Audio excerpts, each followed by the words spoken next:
এই হলো মক্কা কাবা ঘর, আল্লাহর ঘর। আল্লাহ আমার জীবনের আশা পূর্ণ করছে। আল্লাহর কাছে প্রার্থনা করছিলাম যে আল্লাহ তুমি আমার জীবনে একবার হইলে তোমার ঘর দেওয়ার সুযোগ করে দিও, তাওয়াত করার সুযোগ করে দিও। আল্লাহ আমার কথা রাখছে। তো আল্লাহর কাছে লাখ লাখ শুকরিয়া যে আল্লাহ আমার কথা রাখছে।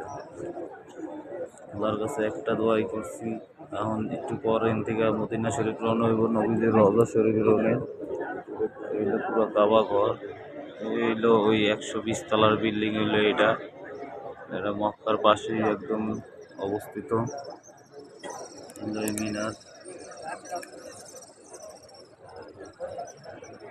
পুরোটাই এই হাজি করিয়া এখানে নামাজ পড়ে, মানে দাওয়াতের শেষে এই জায়গায় নামাজ পড়ে 2 রাকাত নামাজ হচ্ছে। এখন ওয়েট করতেছি ফজরের সালাতের লেগে। ফজরের সালাত শেষ করিয়া পরে ইয়ে করিয়া তারপর চলে যাবো। দেখি আল্লাহ পাক কি করে। আল্লাহর কাছে দোয়া করতেছি, আল্লাহ আমার দোয়া পূর্ণ করছে। ও হইলে ওই যে দেখতেছে ওইটা হইলে ইব্রাহিম আলাইহিস সালামের পায়ের ছাপ। ওই জায়গা যাবো, ওই জায়গাও যাবো, একটু যাই মনে করে দেখা, তারপর বাইরের সময় ওই জায়গা ওইটা যাবো, ওই জায়গাও দেখছি। আর ওই কোনো হয়েছে ওই যে পাথর, তার পাথর, ওই যে পাথরের চুমা দিলে আল্লাহ তালা সব গুণা মাফ করে দেয়। ওই পাথর, এই কোন আর একটা পাথর, ওই কোন আর একটা পাথর, সবই আল্লাহ তালা ছোট পাথর। আর এই জায়গা হইলো সবাই কাবার ঘরের ভিতরে সবাই নামাজ পড়তেছে। আল্লাহর কাছে সুযোগ তো আমি চাইতেছিলাম, খুঁজে পাইনি। এত পরিমাণ ভিড় যে ঢোকাটা বহুত কষ্টের ব্যাপার।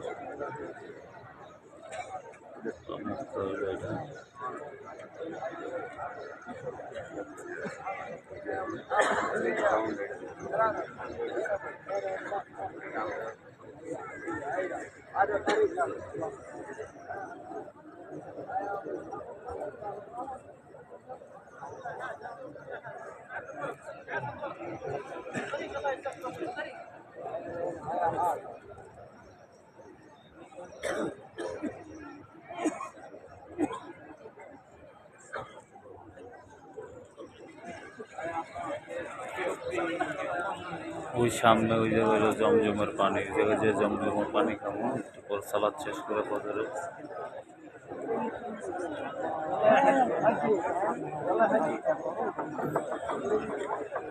জীবনে আল্লাহর কাছে একটা আশাই করছিলাম যে আল্লাহ তুমি তোমার ঘর দেওয়ার সুযোগ আমার করে দিও।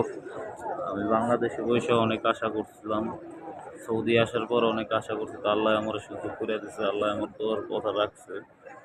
আল্লাহ কম সময় কার কথা কবুল করে না পাওয়া যায় না। আল্লাহর কাছে দোয়া করে আপনারা সবাই জানি নিয়োগ করে রাখেন যে কিছু হইতে পারে। আসসালামু আলাইকুম, ভালো থাকেন সবাই। এই আল্লাহর ঘর, আল্লাহর ঘর।